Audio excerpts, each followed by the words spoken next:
4 stuns.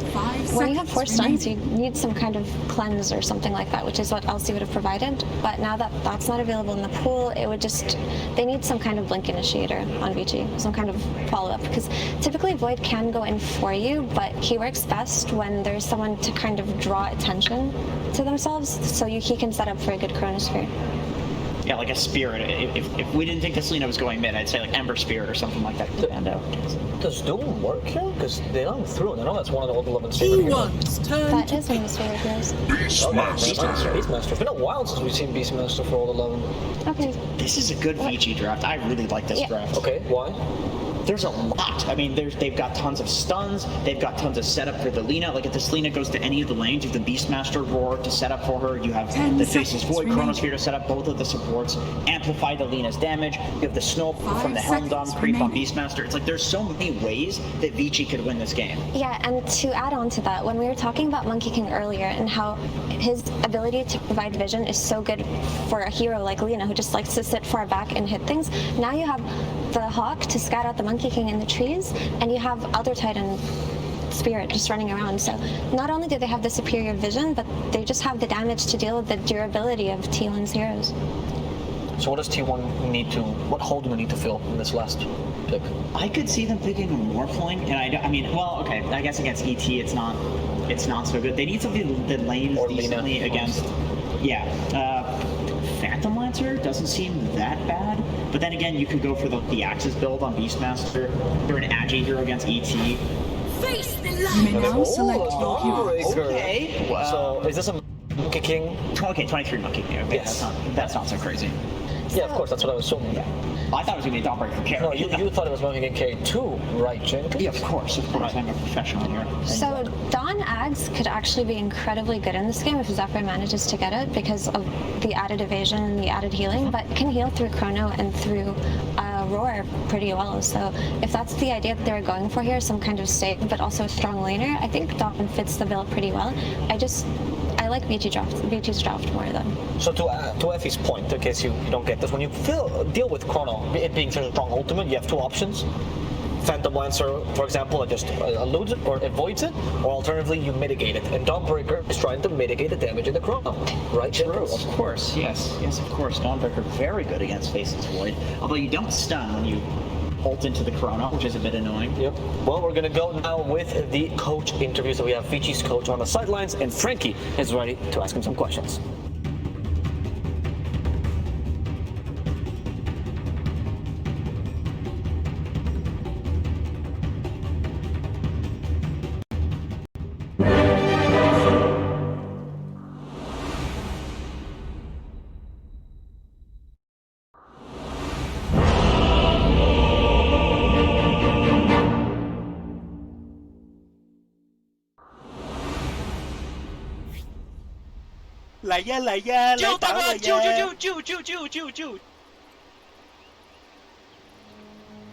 Prepare for battle. It was your own damn fault.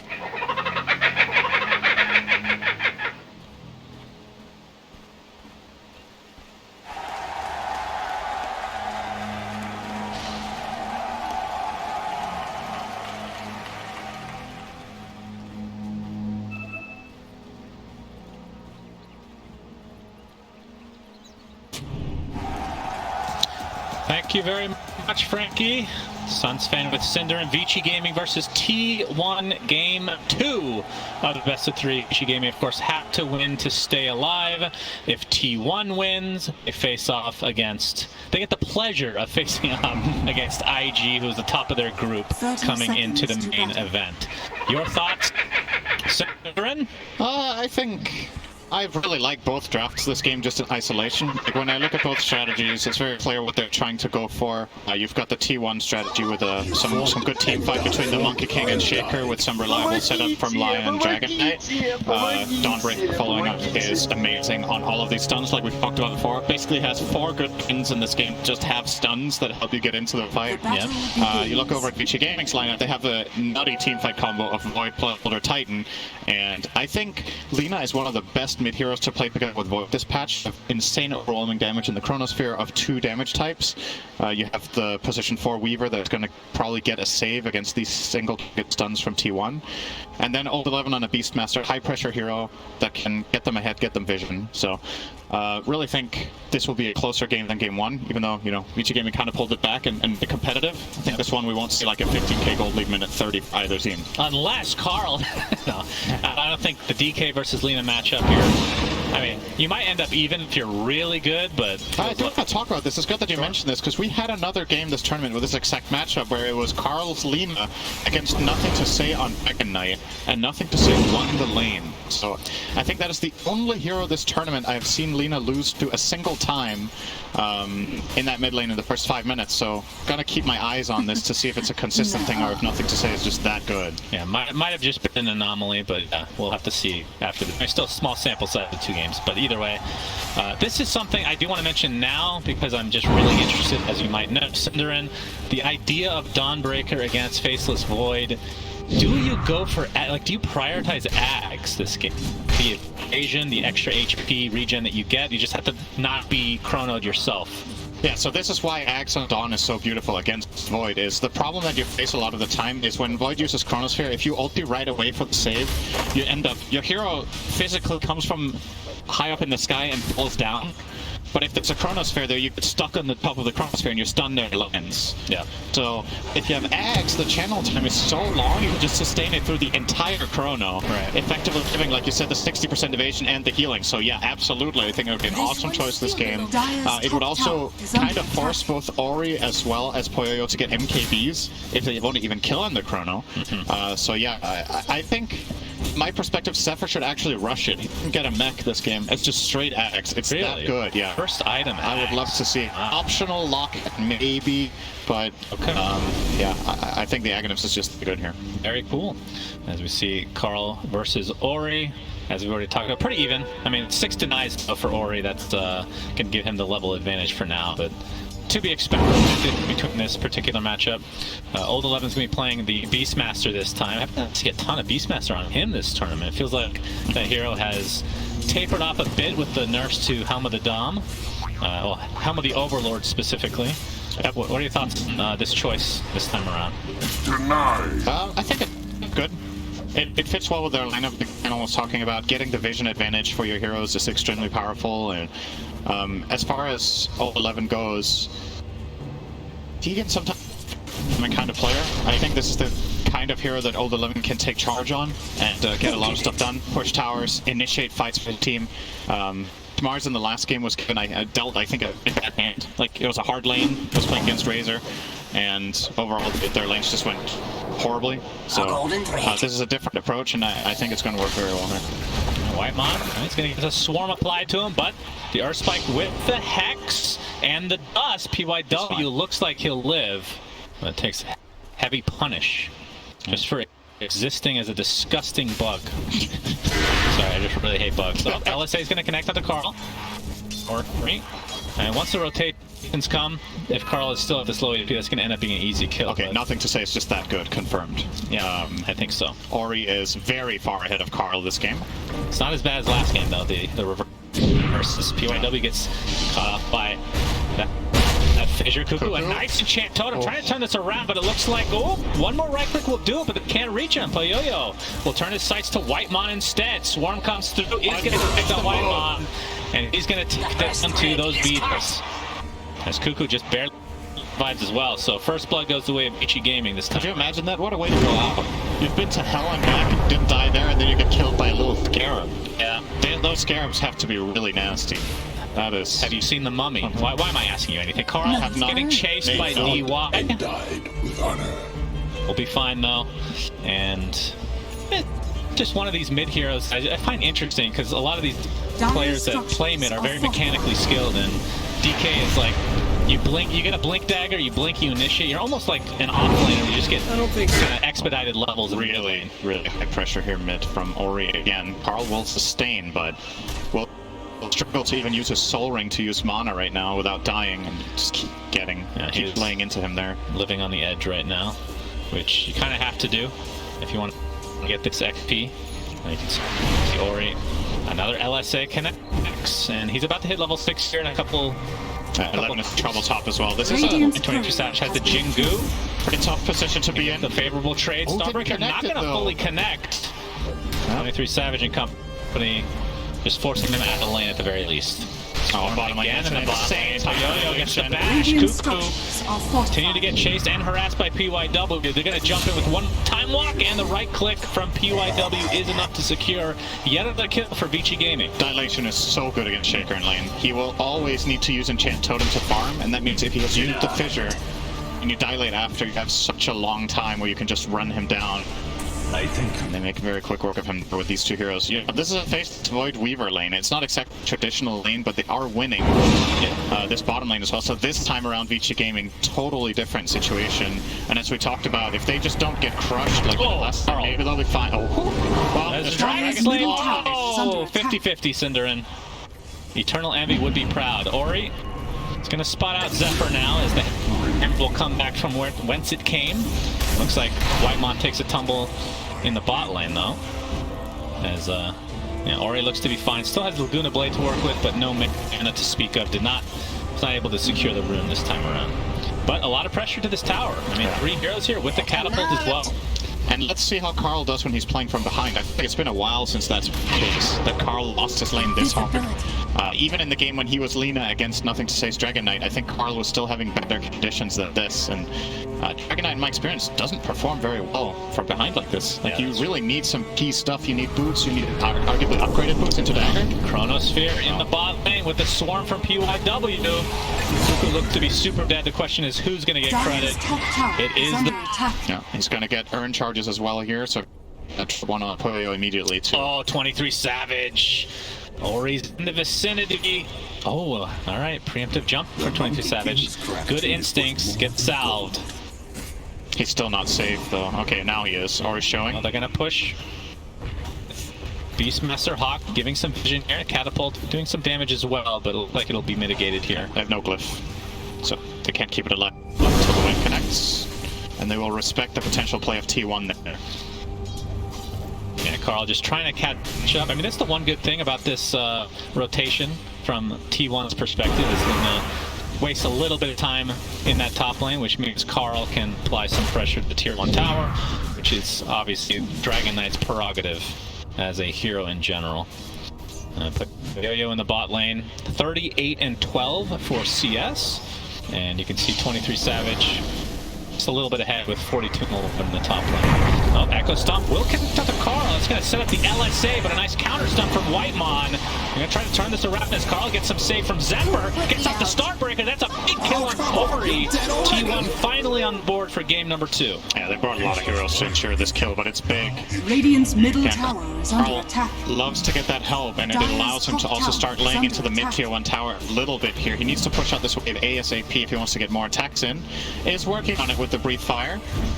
And I think he will be able to at least get one more swing in here before Lina comes back, so there will be another nice amount of damage here. That Corrosive Breath. Good ability. Yep. Very strong. And Is it it scales with each level in the ultimate Cinderin. Trivia for people that have never played Dota before. 23 Savage. It's not on the same level as your trivia. Nothing is, though. That's true. Zephyr trying to stop this push in the top lane. We see a TP coming. There's the Boundless Strike. Starbreaker does connect successfully into the X. Ori's did again. And now the Earth Spike to follow as T1. Great defense in the top lane. This is 2 early deaths now on Ori, despite getting off to a really good start. Excellent spell casting. They used the Boundless Strike. Okay, that was not excellent spell casting. Zephyr throwing a hammer to knock him out of the tree. It happens. That was on purpose. He was just griefing him before going back to base. Even on TI main stage, you know, at least what Jerax used to do was to ask before he griefed. Zephyr just does it, but no. Yeah, great defense. They get the Boundless Strike into the Starbreaker, and allows for them to just barely connect with the Echo Slam. So very well done by T1 and on just delaying their stuns perfectly to get that kill. Shannon, we're 10 minutes in. Yeah. It's time for trivia. Okay.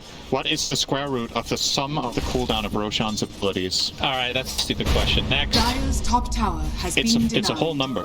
So this is what Say the it again. Invoker is messing What with. is the square root of the total cooldown of Roshan's abilities? I don't know. 2. That is very, 4. very bad. 8. 12. So one of those. Looks like there's going to be a trade. Cinder is trying to sabotage this cast. As you can see, Faceless Boy dies. What is wrong with you? This is Ti10 main stage, for God's sake. Yeah, we get to have a good time though. That's That's important. true. No, Correct answer is 5. that's the least interesting one. You know what? You're banned for 10 minutes from another trivia. That was terrible. That's pretty good. I would have probably made it 10 minutes anyway. Okay. I'll take it. Dire's middle tower is under But that's attack. a pretty big kill. Yeah, Puyoyo. T1, they traded support for getting the Void, so now both big cores on the Radiant side have died. Lina twice, Void once, and And neither of which have a kill, actually, which is surprising on Ori, with only 1 assist. So, only 1 kill overall this game.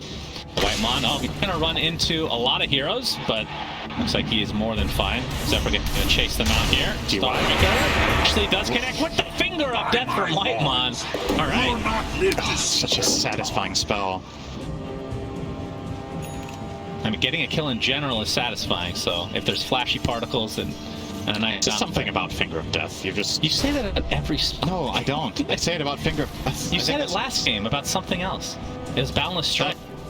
Dingo. I mean, you can't argue against that. I'm not. That is arguing. really. I'm just saying. You know, it's also You're an really easy man to satisfying. please. Trivia in 10 minutes. Oh boy. Not yet. Down.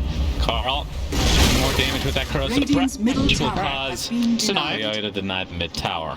So at the very least for Vici, they denied that. But again, given Carl's start, getting this mid tower minute at 11:30 is honestly pretty good. You know, he was pressured a lot, lost the lane to Lina, they ganked as well. But Carl still hasn't died in this lane. He has found his own fortune. Okay, Delusion Run will go the way of the Dragon Knight. Obviously, keep in mind these solutions also have corrosive breath, so if Carl wants to, he can kind of do a little bit of a rotation move here. I believe at least they have the full corrosive breath, so he could send them to. I actually don't remember. Do they stay in dragon form when he turns back? Yes. You sure about that? Yeah. The reason you're Terrorblade is is the one that's Terrorblade, opposite then. but that's because his is an aura. Yeah. Okay. So they should stay in dragon form the full duration. And I do believe I just saw that. Okay, they don't. Trivia: do they turn back to human or I not? could promise you they used to. Yeah, well, you're a. Dragon form. It's What? just visual. They're attacking. Oh, from you're the- right. Okay.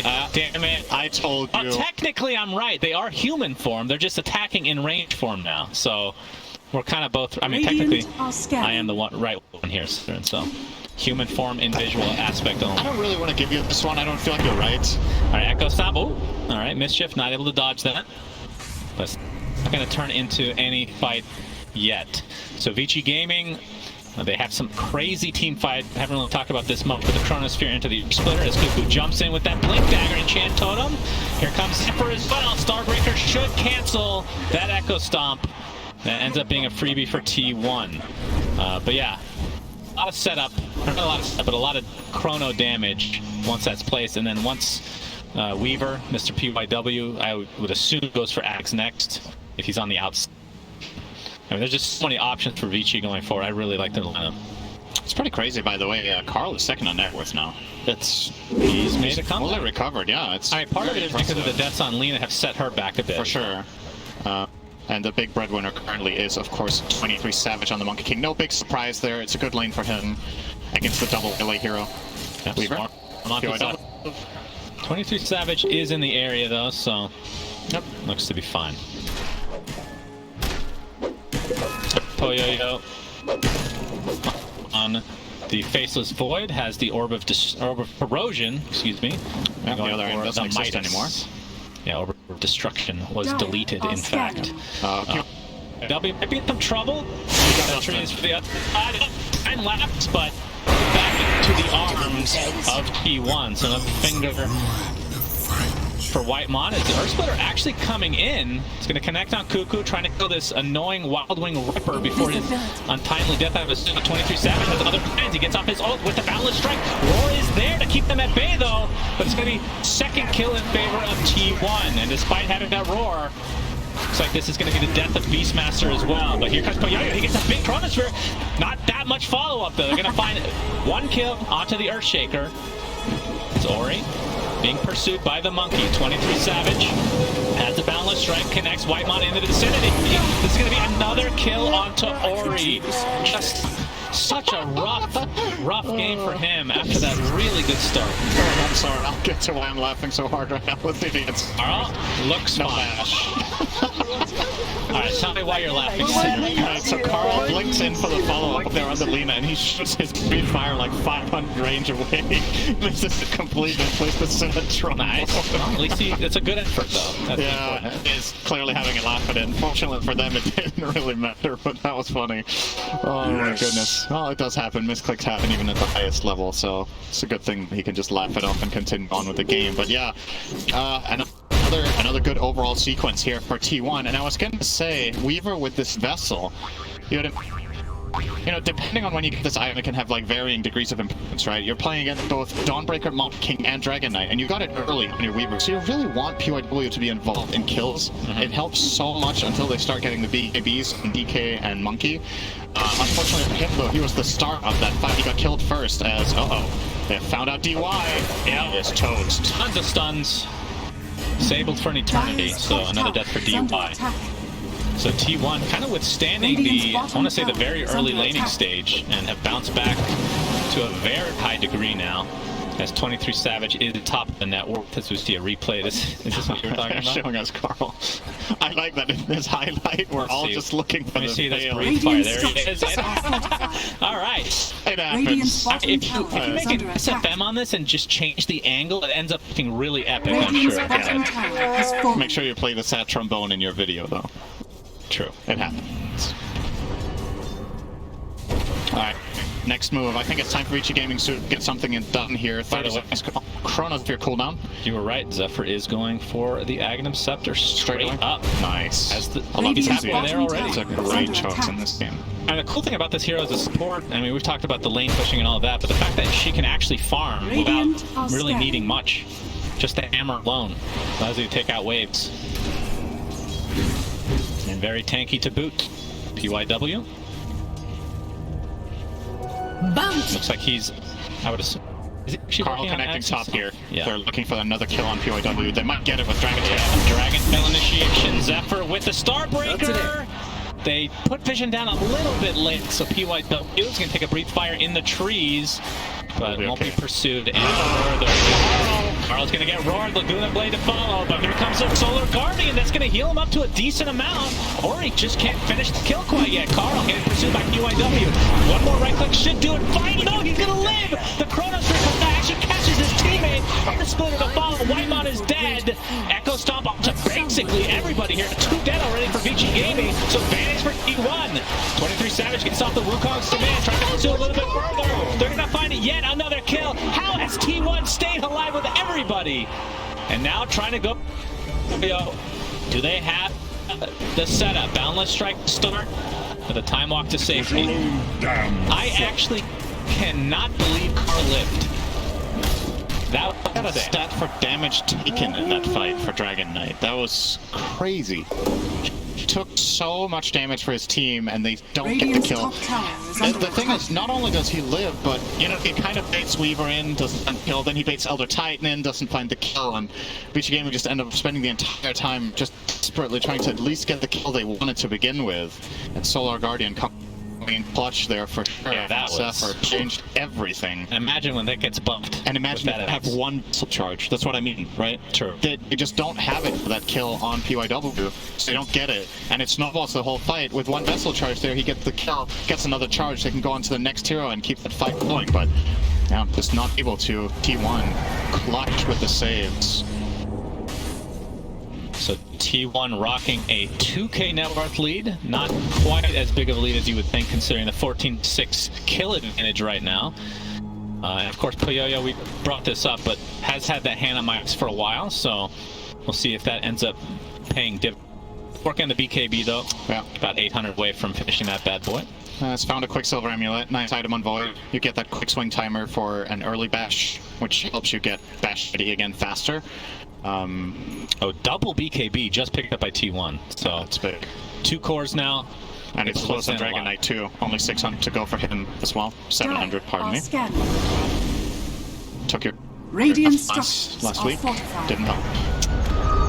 The American education system and Laguna Blade going to be used to destroy Zephyr, who, I mean, they're going to actually, once they get these 3 BKBs up, they're only 800 away from that Ags on Dawnbreaker. That feels like a very big power play. It is a really big item in this game for sure.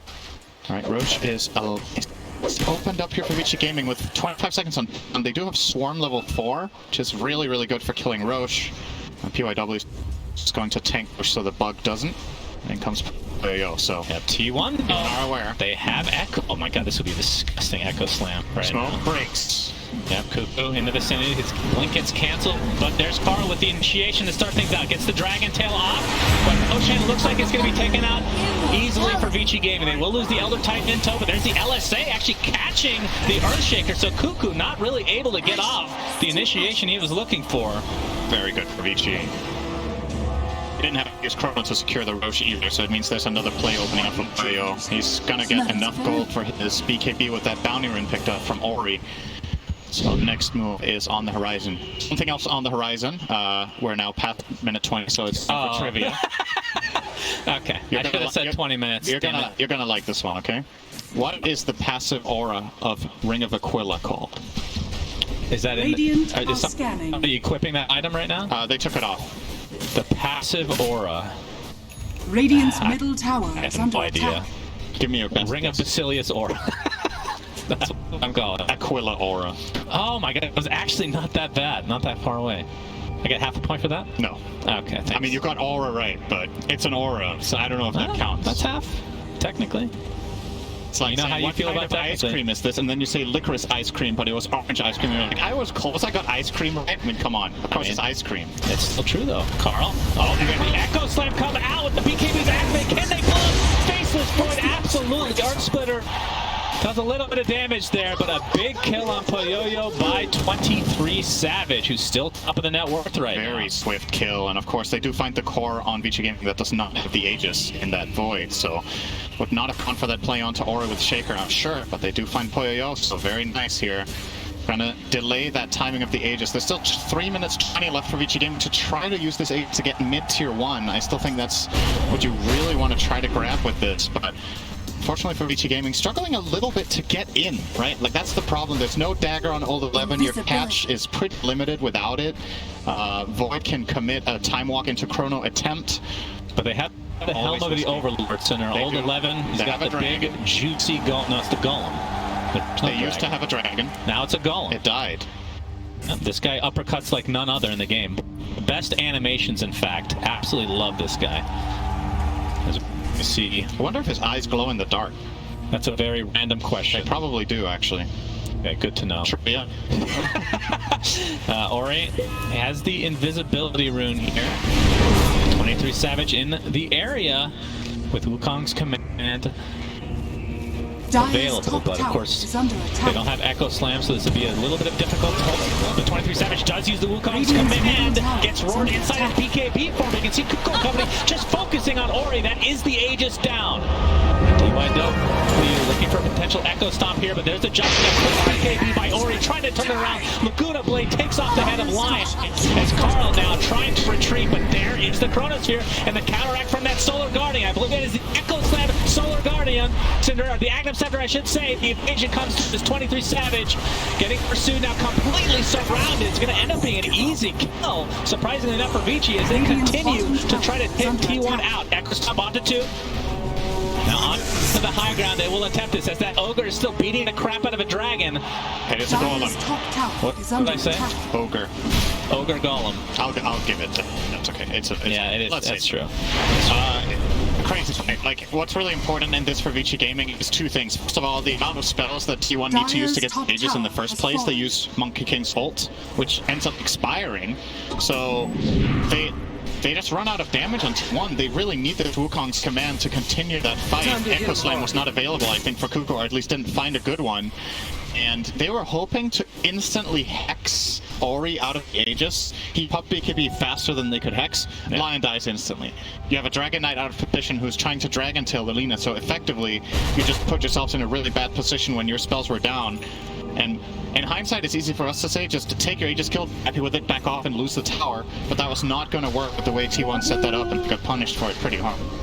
Keep in mind, they didn't have the Echo Slam still, so just came back off cooldown as they used it earlier to get a kill prior to that. But you can see the confidence from T1, not having a big ultimate like that, still feeling like they can take them out, but the quick fingers from And you did see the impact of Solar Guardian in that fight, by the way. He used it on the Chrono Dragon Knight, who took no damage from Void. He was actually healing while while Void was attacking him. Just nothing coming out from Poyo onto that DK. If things are set up a little bit better for T1, you're going to see that Solar Guardian play a really big role. Top of the net worth, though. After dying a couple times, Cinder and Ori doing very well now. His score doesn't look that great, 3-4-3, but considering he started at 0-1, has definitely bounced back, going for the MKB, which he went Chrysalis first, so I'd assume as the Shadow Blade or the Silver Edge was planned, but switching it up now. He has to solve this Solar Guardian problem, as we talked about. Both Lina and Void will likely be going that route, and they do indeed. Void is going to finish Soft and Yasha, and then he's got it planned as well here, Poyo. So, you know, you can look at this from two perspectives. You can say glass half full or glass half empty. It's like, yeah, when they both get MKBs, how good is my Ags? But the other way of looking at it is, wow, I'm at 2 cores by MKB, right? Yeah, so I feel like that's like worth 4,200 gold. It's not like it's bad. It's not a bad item, but it's not what they want, right? It's not the standard build that these two heroes will go for. They're doing it out of necessity here, not because they really want to. Or you force their hand with one support item, which is pretty nice for T1. And Vici Gaming sporting the 3K net worth lead. Now this game is super close, and again, just to reiterate the implications, if Vici loses this, they are out. And if T1 wins, IG is out of. That is technically correct, Cinder. Thank you. And what do we say to that? Technically correct is? Best kind of correct. Thank you, Shan. You've been paying attention. It's very nice. I feel like you're a puppet. I asked you earlier today. You said terrible. And yeah, because I'm sick of interacting with you. I'm just sick of your shits and understandable. Have a nice day. Zephyr in the trees. He's being spotted out right now. Old 11. I mean, just trying to ensure that they will find this kill. They have to expend the roar, but it's going to be an easy one. Yep. No problemo here. It's like, hey, Koyote, would you like a kill by any chance? Mind if I do? Yeah, the roar is a relatively low commitment spell, right? It's 80-second cooldown on level 2 here for old 11. So they just want to use that whenever they can to get a pick. And this is a very reliable place to find Dawn, by the way. Like we talked about the last couple of Dawnbreaker games we've cast, this hero will often gravitate to the top area on Dire to just push out that lane while the team plays together a score. And then you want to connect with them with Solar Guardian. So old 11 can keep sending Hawks up here in the tree line and has a very high chance of finding that Dawn. PYW with the Axe completed has found a Psychic Headband as well, so good catch range. Yeah, that's on fortunate that. So for it's him. 700 instead of 600. Yeah, so time lapse can be used on allies with a very low cooldown of, I believe, 20 seconds, and the extra cast range now to follow. So this, I feel like we talked this item up so much, and then in the games, at least the ones we've cast, it has been basically not a factor. But theoretically speaking, it is super strong. I feel like even in the games that... So we had one game where the LGD found this amazing chrono with Amir, right, where Weaver couldn't reach. Yeah. But in the Secret versus... Who was it? There was one Secret Elephant, that marathon game where the Weaver Axe did Radiant's so middle much work tower for is under Elephant. attack. They did lose though, but it was super impactful in that game for sure. PYW high enough to... If 23 Savage were to get eyes on this, could be trouble, but he's going to TP out Shukuchi. Yes, 23 Savage is continuing to farm up. So, any items of note, Cinder, that we should be looking forward to? I mean, old 11, we already talked about the Helmet of the Overlord and the Blink Dagger, of course. Looks like Refresher. It's, I mean, he can barely support that with his fauna, to be honest, but it might just work out. Oh, the Dragon Tail is things out from PYW. The burst damage, indeed. PYW with another death to his name and another charge the for hero you want to find as T1. because anyone else could get saved by Weaver at any point. And your single target burst can kill one hero one time. That's basically the limit, right? You have Finger of Death, Dragon Tail, Boundless Strike, and maybe a Fissure. If the target gets time-lapse, you can't go all over again with the line that you have, so very important, if possible, to get on top of that Weaver. Oh, double damage bottom. Ori is... and that extra wipe on. He's actually going to for 23 Savage, and that is another death map for Ori. Very unfortunate. Cuckoo. So cocky. Echo Slam BKB. I mean, from our perspective, obviously this looks crazy, right? He doesn't have the exact vision that would allow... I mean, okay, let's take a look down there again, right? So they do have an Observer Ward in the Radiant, but they only have the one that oversees the river, not the enemy side of the river. So Ori just... How to say, he gets a false feeling of safety there from the ward. If he didn't have the ward, I don't think he would have gone for the rune. Right. So the ward actually working against him here and giving him that safety feeling that wasn't there. And T1 punish very quickly and get a huge kill on it. This is so scary. I mean, 30 seconds death timer for Lina, but you're going against Chronosphere, you're going against Elder Titan, quite possibly top 3 Roche defenders in the game. Yeah. You're going against Void T, and they're going to give up. I just said that. Yeah. Yep, they're against Void ET. You didn't say they gave up. Okay, true. Old 11 just biding his time here. Can obviously so much vision with these Hawks.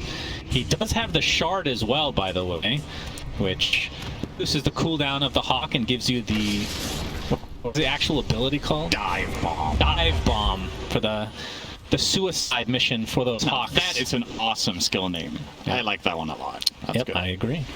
As we now have a smoke from Vici. Looks like Carl did finish his AC, so very tanky. Okay. Or he just walks into the pit and looks around the pit and walks like, out. Nobody here. It's like he saw Roshan for the first time. Nope. Both teams very cautious right now, for good reason. This game, obviously, a fairly big deal.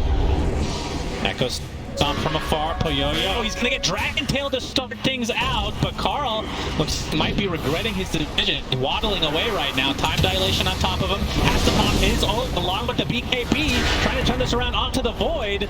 They get him to about half HP, but doesn't look like they can actually finish off Poyoyo. They're worried about committing because they don't see PYWs. They don't want to throw spells into the air and get no value. They need some insane burst there to kill him before the Weave can react, and they don't have it. I like this. They need to fight now. They've already popped the Dragon Form and his BKB. Yeah. Elder Titan is going to see them, though. Astral Spirit, if he is paying attention, he gets feedback there. Ori showing himself. Oh, the initial. Oh, they actually missed the stun there from Cuckoo. And he'll have to hightail away here. 23 Savage does get out his own strike as well. Poyoyo pops his BKB. They're going to blow up the Lion. And Cuckoo's dead next. That means T1 likely will try to fall back. But that is the buyback from Cuckoo. 23 Savage on the... He gets roared mid-leap. They're going to see him. They're going to drop that tree. And down goes the Monkey King. Huge fight for Vici. They find 3 kills and one of them buys back. And on a core there, the Shaker. And if... You don't want any chance of holding this Roche. They're going to need more of those buybacks. They can't hold for these 3. There's not enough damage between them. Yeah. All 5 of Vici Gaming's heroes go together in a huddle and get Echo Slammed. You're not winning this fight. Vici Gaming will not do that. So this is Roche number 2. Vici Gaming. Gonna get the Aegis likely on Ori. Poyoyo, I would assume, takes the shard. And he does indeed. So that's going to give him the extra cast range on Time Walk and the reverse Time Walk, which looks funny, but is actually not bad for baiting spells. Dire's middle tower is under attack. Very good way of getting vision. I think it's the most underappreciated part of the spell is you can jump and gather information and jump out. It is a little bit hairy against the Lion, though. Yeah, it can be tricky for sure. But against most lineups, you will be able to jump in, get a little bit of intel, jump out, and maybe that sets up your team for success. Maybe you break a smoke, maybe you bait a spell, like you said. There's a lot of upsides to this.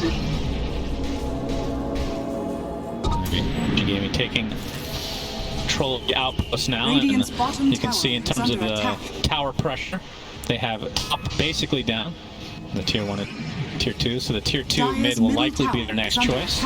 But bottom lane at tier 1 is still there. So, Dire's see what they want structures are with this Aegis. If they attempt to go high ground, again, with the Weaver, with that Axe, I feel like going high ground is not that risky, depending on what T1 can try to do to counteract. Dire's That's middle true. tower has fallen. You could put the, as long as Lina has vision, which you can give her perhaps for the Hawk from Radiant's an angle, bottom she can just hit the tower is tower from the under low attack. ground even. Oh, they have vision here. They know that. Oh, actually, that's T1's vision. Carl, get Spot in. Yes, that's no blink dagger for you. Polio jumps in. Laguna Blade. Goodbye, Carl. And even if he bought back, he will not have Dragon form for quite a while. True. Earth Splitter for the fireworks as well. I didn't want to give him any chance there. DY, they throw everything at him, and well, most of it sticks. The only thing that doesn't stick was the one that was too late. So a nice kill for that. And that's going to be at least tier 1. I don't think tier 2 is possible. Obviously, the wave bottom Zephyr has done a great job pushing that all the way into the end of tier 2. But honestly, what Vici Gaming could do here is go high ground mid. I thought they would do that, yeah. They can definitely do that now. 3 minutes on Lina's Aegis. You know there's no DK. Force that buyback and go with it that way. They're going to cut this wave first, though. Still have enough time. They're going to just try to backdoor the tower. Okay. ED and Lina will do that with Beast's Aura. Can they? There is Radiant's top if they want to, but they're probably going to save that for high ground. Yeah. Yep, they're going to give it up. Oh, no. They're not. So it's going to regen a bit as a result, and Vici Gaming It's going to regen. wondering whether there's going to be a hold or not, but as we can see, that's not going to happen. We can watch this tower region for another 10 seconds if we want. It's going to take a while Radiant's to top full. tower is under attack. They're going back Even in. longer now to heal up. Okay, Yes, they can do without the PV. I mean, imagine uppercutting the a Dire's building. bottom tower The fact that he can has fallen. uppercut a building is impressive. This granite golem. Very big boy. Dire's bottom tower Big boy is indeed. under Alright, we got the Scotty online for Radiant's 23 Savage, top but tower Poyoyo is has under one attack. of his own, which against this lineup, against Dawnbreaker, Monkey King, and Dragonite, extremely good for the counter region. Carl jumps in, has his ult activated as well. They whoop over. The time lapse again, saving Ori. He's gonna get bursted down very slowly. The Aegis goes down despite using the BKB. Chronosphere on top of 2, but there's the Solar Guard. You can see how much Cuckoo is healing, but the Laguna Blade just rips right through him. No buyback on the Earthshake. It's a 5v4 just like that. Yep, we got the Earth Splitter coming out. Trying to apply this pressure to Zephyr right now. A nice Starbreaker, but Poyoyo should be able to finish him off as most of T1 just high-tech back to the base. Carl gets taken out. No Dragon 4 for you. And Vici Gaming look primed and ready to force a game number 3, Cinderin.